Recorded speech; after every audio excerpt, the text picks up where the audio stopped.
मैं बताना भूल गई, कल मेरा जन्मदिन है। तुम, शिवम और लालू जरूर आना। Bye bye.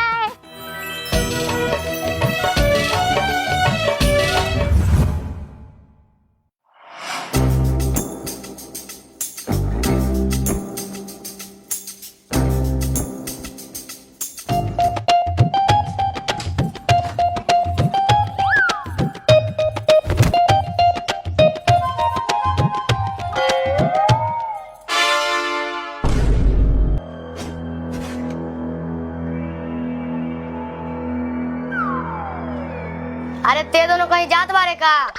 अरे आज पूजा जी का जन्मदिन नु बा। पूजा जी तेने जाबे का?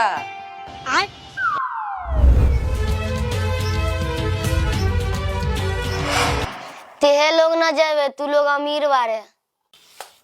अरे ऐसे काला बोला तारे रे, का भइल?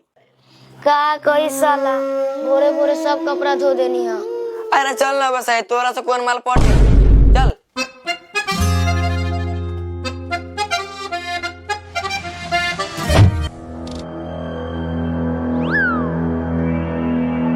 अरे केक काटा ना बेटी, केकर इंतजार करत बारू।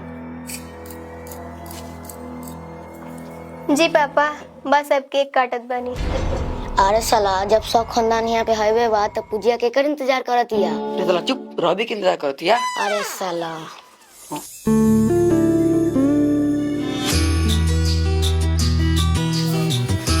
काटा ना बेटी केक, खाना भी ठंडा होता। हाँ हाँ मम्मी।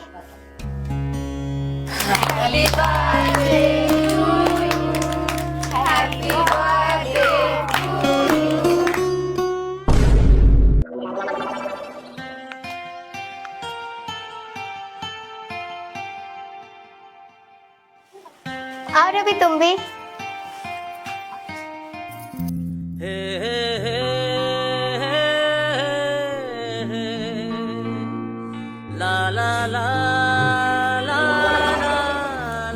अरे बेटी बस भ गइल, चलो सब लोगन के खाना भी खिलावे के बा।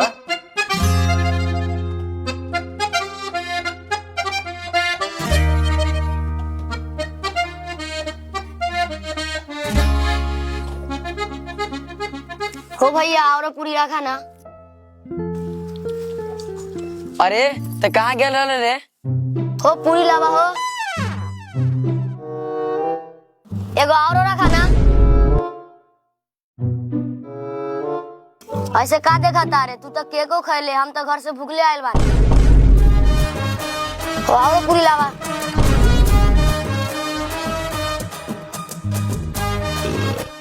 हो गइल बा तो सब उठा।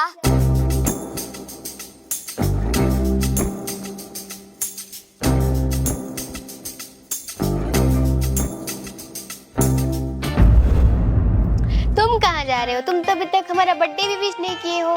Happy birthday. तुम तो मेरे लिए गिफ्ट भी नहीं लाए हो।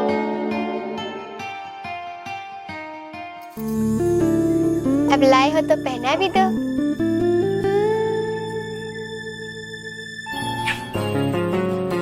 कल तुम हमसे मिलने आ रहे हो ना, लालू के घर के पीछे। हम कल नहीं आ सकते, पापा के साथ चिमनी पर जाना है। कल तुम चिमनी पे नहीं जाओगे, तुम हमसे मिलने आओगे, ठीक है? अच्छा ठीक है। चलो।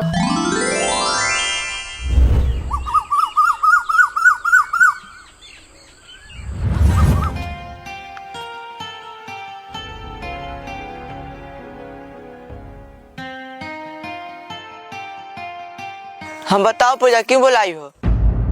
अरे बैठो तो पहले। कोई देख ले तो क्या समझेगा, बताओ ना क्यों बुलाई हो? अरे बाबा कोई कुछ नहीं समझेगा, पहले तुम बैठो तो, मैं हूं ना।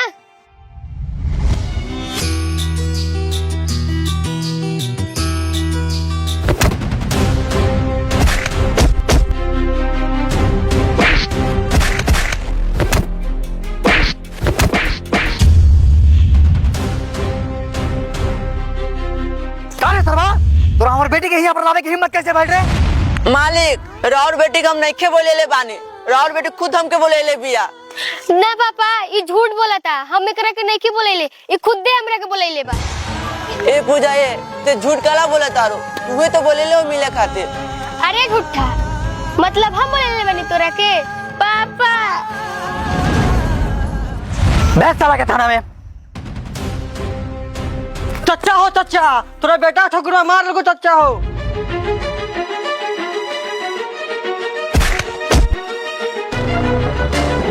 टांग दो साले को उल्टा, ठाकुर की बेटी को छेड़ता है।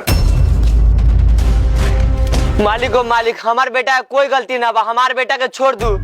हाँ हाँ, सब हमार बेटिया के गलती बा। तू लोग तो दूध के धोइल बाड़ा ना। ना मलकिनी, ऐसा ना बोलो। अरे तू लोग देखत क्या रे, मार धरवा के।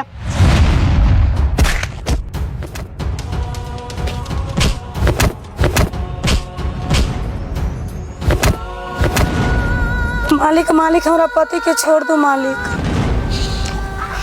ठीक बा, छोड़ देम तोरा पति के हम। ओकरा के बोला हमर थूक चाटे के लेल, गोड़ पर गिर के नाक रगड़ के माफी मांगे के लेल।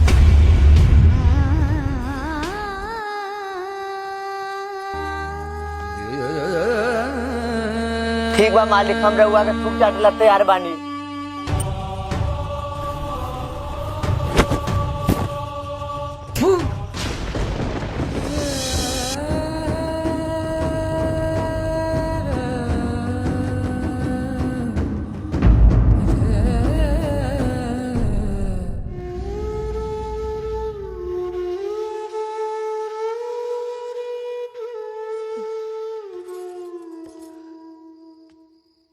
समझा दिया अपना बेटा के, हमारा बेटी को और देखे के लेना, न तो सरवा काट के काट दें तोरा के हम। ठीक बा मालिक, आज के बाद हमारे बेटा रउआ बेटी के आसपास भी न रही। अरे फोन कर दे दरोगा के बेटा के समझा के छोड़ देवे के लेल।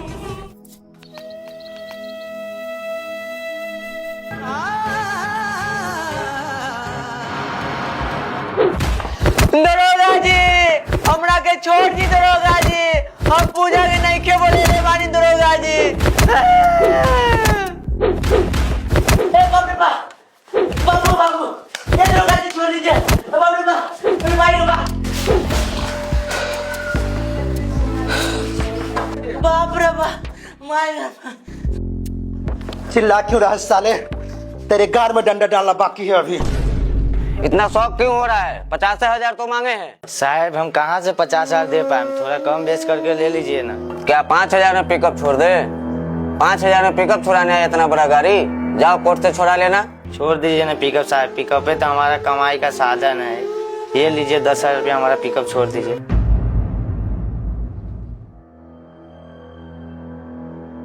लो पेपर टाइट करा लेना।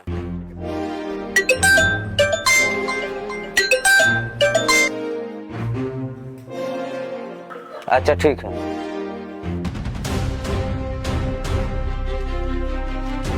साहब साहब बोलो क्या है? साहब हमरा के ठाकुर साहब भेजले बारे, हमरा बेटा के छोड़ दू। अच्छा ठीक है, रुको हम सर को बोलते हैं।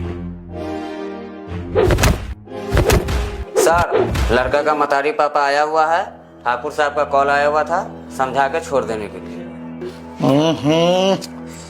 ठाकुर साहब इतना जल्दी मान गए? सर, हम लोग हाथ में खुजली हो रहा, 2 घंटा लगा ले। ठीक है, लो।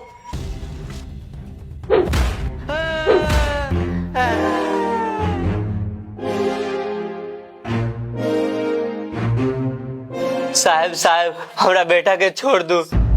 छोड़ देंगे, पर तुम्हारे बेटे ने जो गलती की है उसका क्या? माफ कर दी दरोगा बाबू, हमारा बेटा से ऐसा कोई गलती ना हुई। ठीक है, इस बार छोड़ रहे हैं, अगली बार नहीं छोड़ेंगे। समझा देना अपने बेटे को। ला रहे उठा के साले को।